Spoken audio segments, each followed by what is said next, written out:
आज मैं आपको एक कहानी सुनाती हूँ। बुरा बेटा और अच्छी बहू महाकुंभ यात्रा की। एक लालची बेटा अपनी बूढ़ी माँ को महाकुंभ में छोड़ने की योजना बनाता है, लेकिन उसकी अच्छी बहू ऐसा नहीं होने देती।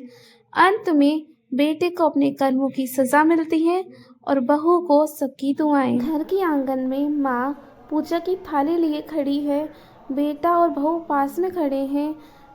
माँ खुश होकर कहती है, बेटा, महाकुंभ का समय आ गया है।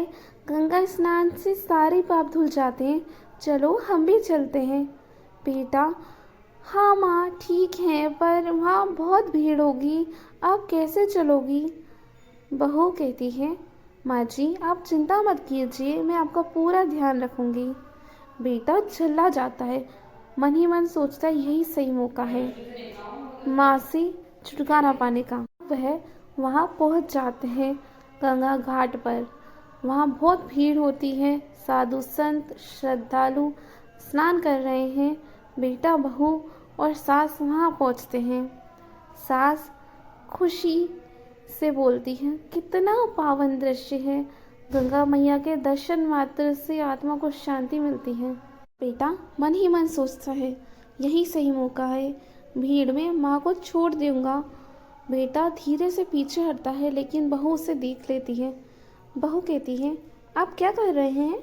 बेटा, अरे कुछ नहीं, मैं तो बस इधर उधर देख रहा था।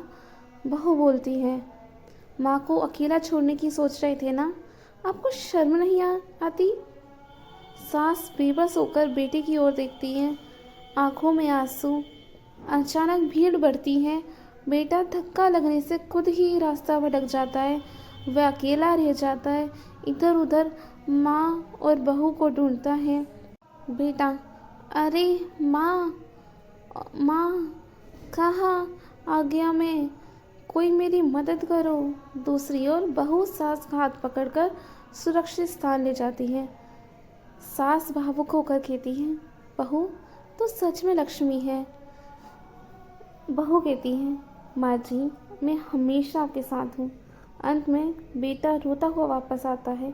माँ के पैर पकड़कर माफ़ी मांगता है और उससे सास माफ़ कर देती है।